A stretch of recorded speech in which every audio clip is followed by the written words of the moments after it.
আচ্ছা, আসসালামু আলাইকুম। কেমন আছেন সবাই? আপনাদেরকে আমি কিছু পরামর্শ দেওয়ার চেষ্টা করব। আপনারা সাথে থাকুন, দেখতে থাকুন। আসুন, আপনাদেরকে আমি আজকে রসুন ব্যাপারে কিছু কথা বলবো। রসুনের বই দেখাবো আপনাদের। চলুন দেখে আসি কীভাবে কাজ করলে পরে রসুনটা ভালো হয়।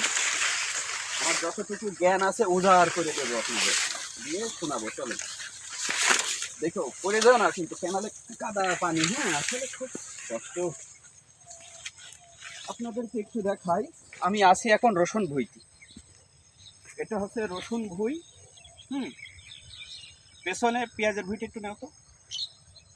আচ্ছা, ওর পাশেই দেখেন একটা রসুনের ভুঁই আছে, ওইটা দেখাও। হুম। আচ্ছা, ওইটা দেখেন। আর এই পাশেরটা যেটা আমি দাঁড়িয়ে রয়েছি সেটা দেখেন, একই সাথে কিন্তু লাগানো। পার্থক্যটা বুঝতে পারছেন? পার্থক্যটা হলো এই ভুঁইটা সুন্দরভাবে সেচ দেওয়ার পরে একটু শুকানো হয়েছে বেশি, আর ওই ভুঁইটাই ডবল করে পানি ঢুকে গিয়েছে। এই কারণে ওই রসুনটা একটু চাপ খেয়ে রয়েছে, এইটা একটু সৌন্দর্য হইতে। তারপরে আরেকটা জিনিস দেখাই। সামনে আরেকটা ওই যে রসুন দেখছেন, ওই রসুনটা এর হয়তো সপ্তাহ নয় 15 দিন আগ পেছ হতে পারে। ওই রসুনের গ্রোথটা দেখেন কত সুন্দর। হ্যাঁ, এইরকম খেটে খেটে। আর এটা হচ্ছে কি লাজুক। এটার হয়তো দানা ছোট কুত্তা ছিল আমার ধারণা। তবে এটার প্রতি একটু চর্চাটা বেশি রাখতে হবে, তাইলে পারে এই রসুনটা সৌন্দর্য হয়ে উঠবে।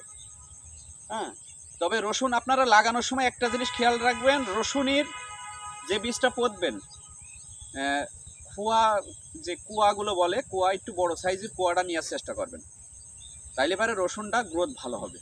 আর বাদ বাকিটা আপনি রান্না করে বেটে খেয়ে ফেলবেন, কিন্তু সব লাগানো যাবে না। এটাই হচ্ছে পরামর্শ।